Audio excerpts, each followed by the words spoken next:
This is trial balance lesson with Julie Beaumont for Unit 8. By the end of this lesson, you'll be able to state what a trial balance is. You'll be able to create a trial balance, identify debit entries correctly and credit entries correctly within the trial balance. You'll also be able to give 2 reasons for errors as to why these may appear within the trial balance. Now, a trial balance is a list of all the balances from every account within the general ledger, including the cash book and the petty cash book. And you balance these at the end of each month and put them into the trial balance. It makes sure you can see the difference between the credit entries and the debit entries, and you would do this on a monthly basis at the end of the month. You would then total up your debit column and your credit column, and that must balance. If it does not balance and you've got an error, you need to locate that error. Now here's an example of a trial balance. It's got the name of the company, the date. First column is a list of all your ledger accounts, followed by a debit column and a credit column, and you can see at the bottom that they both add up to the same amount, therefore your trial balance balances perfectly.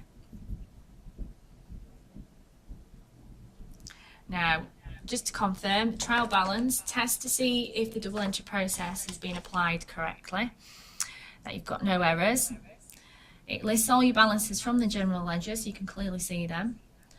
It ensures all your debit totals and credit totals are equal, in line with the double entry process, and you're only preparing this for the internal accounting team. It's not a document that's to be published. It's a pre-check before producing the financial statements, the profit and loss and balance sheet, which are then shared in the public domain if it's a public limited company. Now here's a table of what goes where, of the debit balances and credit balances. You can find a copy of this on Moodle as well. You can pause at this stage if you wanted to look at that table longer. But note the following differences. A bank control account can either be debit or credit. Debit when it has money in the bank, credit when it's overdrawn in the overdraft. And the value at a tax account, VAT, is the same. It's a debit when VAT is due, and it's a credit when the business owes VAT, because that's a liability. Okay, errors. 2 main reasons. You've got an error in your trial balance because you've done some adding up wrong, or you've put it in the wrong place in the trial balance, or you've not followed the double entry process correctly and there's an error appeared in your general ledger accounts that you've put across. Now I've got a task for you that you need to do. It's on Moodle in Unit 8 trial balance folder. If you download the trial balance guidelines, you've got a copy of that, save it. Download the trial balance template 1. You're going to complete this. You're going to complete the trial balance to make sure it balances, and then you're going to tidy the trial balance so it looks professional. It's got columns and borders as well. Now I want you to watch the next clip to give you an idea of how to start the trial balance, but you do need to use the trial balance guidelines, and the answers will be checked at the start of next week's lesson.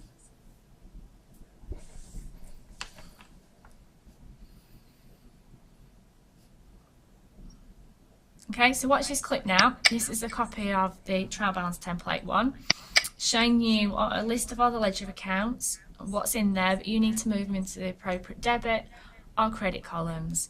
So I'm going to show you 3 entries that I've moved into the correct debit or credit columns, and I'm going to show you how to add those up as well using a formula. You need to, as part of your homework, as part of this, move the other entries into the debit or credit columns, and using the guideline template will help you with this.